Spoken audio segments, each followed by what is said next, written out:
ang nag-iisang masugid na tagahanga ni Nicole Yala, Chris Chuper! Kasama ang nag-iisang diehard fan ni Chris Chuper, Nicole Hiala! Dear Nicole and Chris. Dear Nicole and Chris. Dear Nicole and Chris. Dear Nicole and Chris.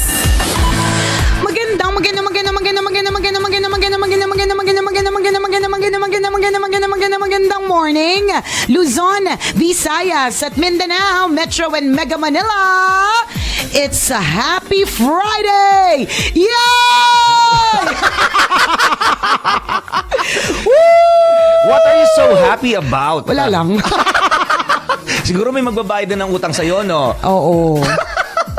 Sarap naman nun, no? Talagang mapapasigaw ka ng Sabi niya Friday daw siya magbabayad. Oh, maganda yan. Para happy ang weekend. Correct. Totoo, di ba? Sana magbayad din po kayo sa akin para masaya din po ako. Alam niyo pa mga kabisyo, kung sa tingin po ninyo parang sa trabaho po ninyo, sa school, hindi na matatapos lahat ng mga problemang kailangan yung harapin. Akala niyo lang po, di ba? Correct. Pero look at you now. Tama. You survived the whole working week. Ilang oras na lang matatapos na rin ang working week na ito, and then it's gonna be the weekend. Isipin niyo, alas 9 na mamaya, alas 5 na, uwian na. Tama. So, relax ka lang dyan. Tama. Kapon nga, meron kami mga eksena ni Chuperta. Sabi ko, bukas na to. I mean, di ba may mga bagay naman na wag mo nang ipilit na tapusin ngayon. Yes. Kasi kung hindi, wala kang gagawin bukas. Oo. So kung ipagpapabukas mo, at least may trabaho ka pa bukas, di ba? Ay, nakaka-lurky. In other words, wag lang nating parang let's not push it to the limit. Kung, If it's stressing you out too much, yes, diba? It's time to let go muna. Yes. Diba? Baka kailangan mo munang magkape-kape, kailangan mo munang makipag-usap sa ibang tao, kailangan mo munang tumawa ng malakas. Uy, totoo diba? yan. Ang lakas makapangit kapag na-stress ka palagi sa office. Tama. Ang payat mo ngayon. Stress ka ba? Ayoko maging payat dahil stress, di ba? Kaya chill lamang tayo mga kaibigan. Huwag masyadong hinahayaang pumangit ang sarili dahil sa kakaisip ng problema. Tama, isang malaking check ng pink na ballpen. Pero speaking of problema, sabi na isa nating tambalanista, Dear Nicole and Chris, tambalanisan niyo po ako since 2010. Problemado po ako sa girlfriend ko para sa darating na Valentine's Day. Uy, bakit? Nakakalurkay po talaga, promise. Kasi tinatanong ko siya kung anong gusto niyang gawin. Ang sinasabi niya sa akin, ako na ang bahala. Nung isang araw, tinext niya pa ako at sinabi niya, hindi ka man lang ba kayang maging creative? Ako pa tinatanong mo? Okay. So ngayon talaga, atalos ako kasi totoo naman, Nicole and Chris, hindi po ako creative. So tulungan niyo naman po ako kasi I really want to make my girlfriend happy on Valentine's Day. Thank you, Tambalan, and God bless. Yan. Okay. Kakaloka yung yung ume-eksena ka ng ng gusto mong to do something for your girlfriend or with your girlfriend, tinanong mo siya kung anong gusto niyang gawin, nagalit pa siya sa'yo, Oo di ba? nga. Ano ka ba naman? Kailangan ako pa mag-isip. Oo, dahil ka naman masyadong creative di ba? Hinusgahan ka pang gano'n. Oo. Pero kasi siguro, baka gusto niya rin ng surprise me eksena, di ba? Na parang, may pangkabog siya sa mga friends niya. Oo, Gano'n na naman parang, kayo Hindi di naman ba? pangkabog, hindi naman pangkabog partner. Pero, wag nang yung ako na yung magde-decide, parang, or ako na yung baka yun yung gusto niya. Parang, i-surprise mo naman ako kung, ikaw naman na magplano. Parang gano'n. Yun siguro yung nararamdaman ko sa girlfriend mo. May mga iba naman mga babae na gusto nilang tinatanong sila. Correct, kasi mahirap oo naman yung naman. iti-treat mo sila to a wonderful place. Let's say gano'n. Yung pala allergic sila sa lahat ng hipo na nandun. Yung kapag lumabas kaya. sila dun sa restaurant, magang-maga yung labi nila, di ba? Busarga talaga ng bonggang-bongga. Or, baka nag-spend ka ng so much para sa isang concert as a surprise, pero hindi naman pala trip yun ng girl. Hindi, Tama. She's not into watching concerts or hindi niya trip yung artist, pag di ba? naririnig niya yung mga kanta ng artist na yun, nalulungkot siya kasi may mga naaalala siyang hindi maganda. Tama, mga diba? ganun. So, okay din naman. Siguro, to understand ikaw, si yung nag-message nag-message sa atin, we know your intention. Na maganda naman kasi gusto mo naman bigyan kahit papaano ng pwedeng maging ganap ngayong Valentine's Day. Siguro ito si babae, ano lang talaga to. Masyado siya nag-iinarte kasi. Tinanong na nga, magagalit pa sa'yo. Ikaw ganun naman talaga. ate, ikaw ate pag ganyan, sagot agad. Hindi yung ano bang Tagalog noon? Mambubuli ka pa. Hindi kasi, manunumbat ka pa. Hindi naman sa nanunumbat yun, partner. Feeling ko lang intindihin ko lang, bilang babae din naman ako, hindi lang po halata. Dinadaan-daan ko lang minsan sa kulot-kulot, 'di ba? Ganyan. Pero sa tingin ko lang, parang she's just being a girl. She's just being Gusto a niya girl. namnamin, no? Oo, na Ewan parang ko ba? anuhin mo naman ako, parang ikaw na mag-isip for me, ganun, 'di ba? So ngayon, good for you. At least alam mo sa sarili mo na gusto mong gumawa ng paraan. Na kahit na ginanon ka ng babae, gusto mo pa ring isipan siya ng a little surprise for her birthday. Ay, for her birthday or for Valentine's Day. Meron ako nakita recently sa Instagram na yung lalaki, ang binigay niya sa babae is a bouquet. Okay. Normal lang naman mabigay ng bouquet. Talagang maglilipa na talaga ang mga bulaklak, mga kabisyo, totoo yan. Pero what makes the bouquet different is that Puro yung uod. bouquet, hindi partner, puro higad. Kasi yung girlfriend niya, Makate. Para match sila. De, parang Kaya... kaya... Pag siring ba, butol-butol yung mukha mo? Bakit butlig-butlig yung mukha mo? Kasi yung bouquet na binigay mo sa akin may kasamang higad. Hindi, what makes that bouquet different? Na para sa akin kung ako din talaga yung girl, at kilala mo din naman yung yung girlfriend mo, yung kakaiba dun sa bouquet na yun, kabisyo, may mga nakatusok na mga na barbecue. Okay naman, may malos din. Diba? Kasi yung girlfriend niya, kilala niya, patay gutom. Yung hindi aabot ng restaurant, diba? Gusto walang ganti, magandang tip yun magandang, diba? wala pa nakakagawa Wala pa, at bouquet. magka-trending yan. Partner, ikaw na mag-umpisa. Ikaw na mag-umpisa. Okay, puro barbecue. Diba? Hindi puro barbecue. Hindi lang puro barbecue, partner. Flowers siya. Bouquet talaga siya of flowers. Pero may mga nakatusok na barbecue. Oh my God, kung hindi mo gagawin, ako magpapagawa sa asawa ko, partner. Malay mo, ito na yung magpa-trend sa amin. Diba? Magandang tip yun kakaiba naman, diba? Tsaka Maganda. feeling ko mas makakamura. Ang bouquet ngayon, mga kaibigan, yung isang long stem na rose, siya umabot ng 150 to 200. Siyempre, hindi ka naman magbibigay ng isa lang.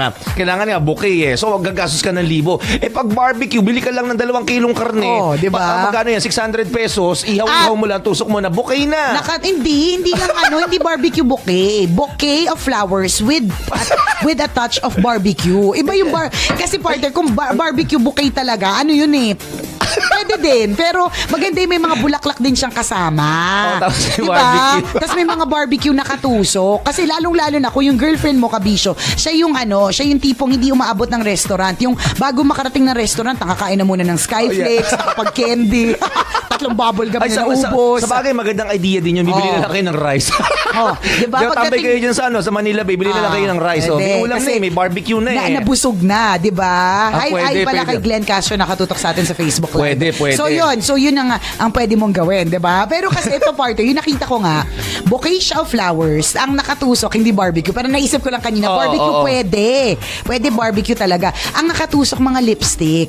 And ang lipstick partner is always, I think, a woman's weakness. Kung yung girlfriend mo mahilig sa lipstick pero kung yung girlfriend mo lagkit na lagkit sa lipstick, huwag mo siyang bilhan wag mo siyang gawa ng ganun. Kaya So alamin mo kung anong gusto ng jowa mo. So kung anong yung regular na flower na yung bouquet, redundant ba yung flower bouquet?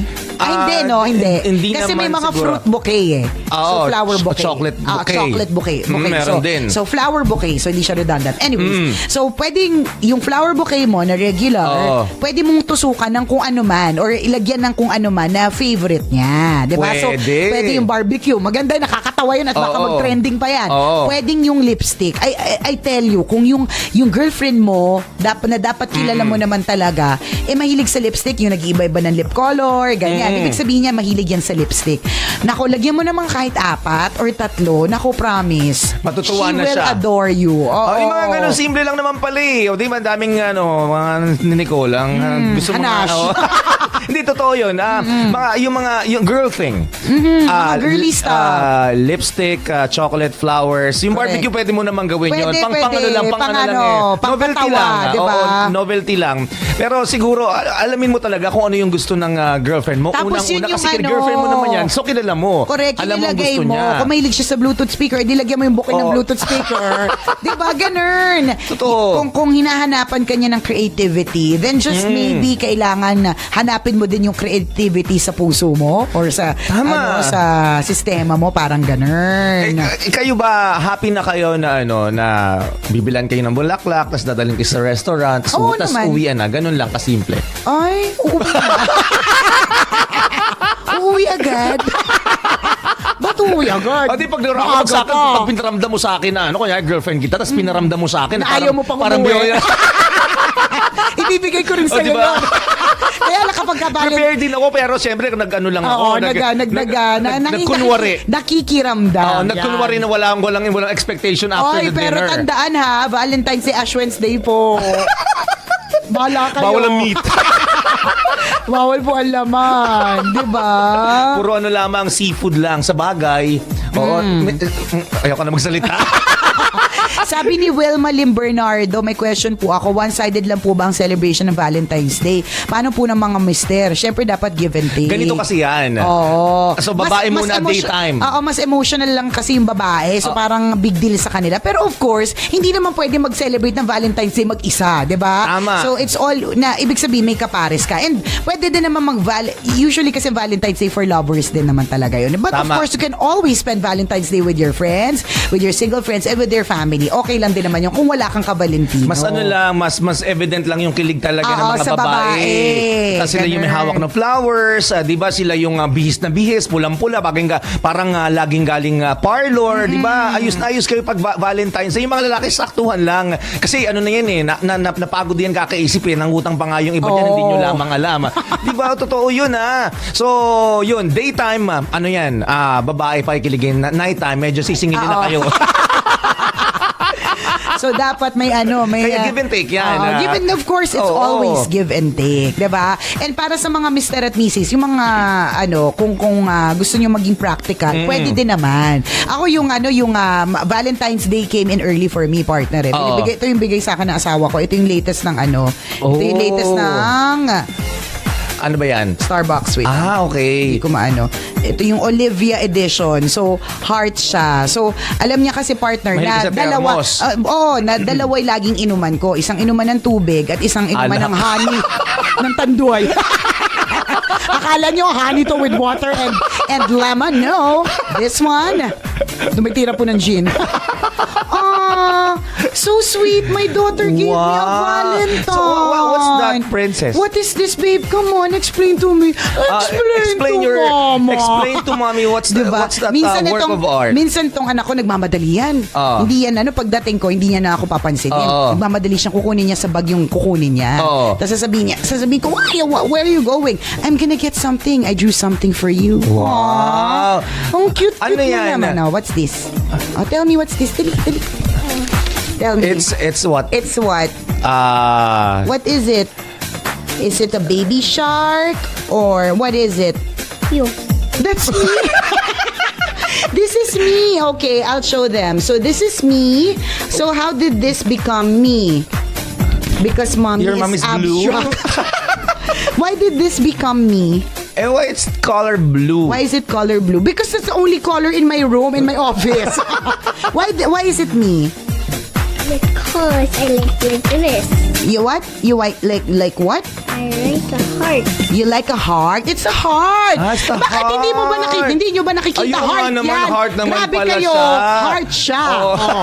Thank you very much. I love you. And there's another heart there. And then there's I love you. Oh, ayan yung I love you. Oh, I Oo and nga you. naman. I love you. Oh, heart diba? pala talaga diba? yun. So, yes, Valentine's. Ganda naman ang heart mo, Thank princess. you, baby. And Valentine's is also for diba? For family. Tama. Thanks, Para sa babe. mga loved ones natin yan, huwag niyong isipin sa mga magjowa lamang. Oo, totoo yan. diba? Ha? So good luck sa mga mag-celebrate ng Valentine's, nag-iisip. You can be practical. Pwede ding maging Di ba? Creative, hindi naman gagastos talaga ng Oo. malaki. Or pwede din namang deadmahin mo na lang pero humanda ka din. Yan. Mainit ang ulo niyan. Ilang linggo. Hindi ka niyan titigilan, no? Di ba? Hindi ka niyan tatantanan. Alam mo yung simpleng ipagluto mo lang yung yung jowa mo ng sa bahay nila. Pwede. O kaya invite mo sa bahay mo. Di ba na ikaw yung mag-set Ikaw up yung ng ulam. table. Mag-set up ka ng table, puro kanin. Pag tinanong, nasa ng ulam? Andito, tas lalagay mo yung sarsa. Lalagay mo dito. Lalagay mo Uy, yung that's menudo. something creative. Uy, Wala wag! ba? Sa mga mag-asawa. Kung nag-iisip ka talaga ng ng style o kaya preparation na maging creative o maganda yan kung mag-asawa kayo o maganda yan, di ba? Oh, di ba? So, nasa ng ulam, correct, nakahain di ba? ka sa mesa. Oh. Di ba? Nakakaloka talaga ng bongga. So, importante yung mga kabisyo na mag-effort lang. Just a little effort. Sabi nga Yes. ng mga tambalanisa natin kahit na hindi naman kailangan big time. Kung kaya mong big time, bakit hindi, di ba? But make that effort. Correct. Good luck sa inyong date on Valentine's Day. Sana ma-surprise niyo po yung mga jowa ninyo. Maging happy po sila. Tama. Happy pee. Yan. Happy puso. Correct. Yan. Ganun naman talaga, di ba? Bawal ang hate, bawal ang nag-aaway. Correct. Dapat, love lang. lang. Magandang morning po sa lahat ng mga kabisyo natin na nakaantabay ngayon. Happy listening Yes, babe. Happy listening hindi ko mahanap yung Akala ko may ginawa ka uling puso, princess eh. Oo, tapos ginamit niya. Kinarve niya sa tablet. Tay tayo dyan, di ba? Happy listening po sa lahat ng mga kabisyo natin na nakaantabay dyan sa Denise the Restaurant sa Alternate Road, Legazpi City, especially to Ma'am Denise and Engineer Legazpi. Hello po. Thank you po for tuning in. Thank you. Bouquet of chicharon. Makasarap ng dami. Madami sinasuggest yung mga kabisyo natin Oo. Ang mahalaga po talaga dito, maging creative. At mag-effort. Tama. Hi, Angel! Maxine! O, diba? Sa lahat ng mga Abelia, nanonood sa Ate atin sa Mabs, hello. Facebook Live, ayan. Maraming salamat sa inyo. Enjoy your weekend. Thank you. Enjoy your weekend. Okay, sige, mga kabisyo, dito po sa iba't ibang parte ng mundo. And nationwide, hanggang dito na lang. Muli ako po si Nicole Yala. At ako naman si Cambio King Chris Chuper. Na nagpapaalala, Walang matatag na relasyon sa malanding may determinasyon. Yo! Ang programa Station number 1 SM radio station. Love Radio. Cherry Mobile!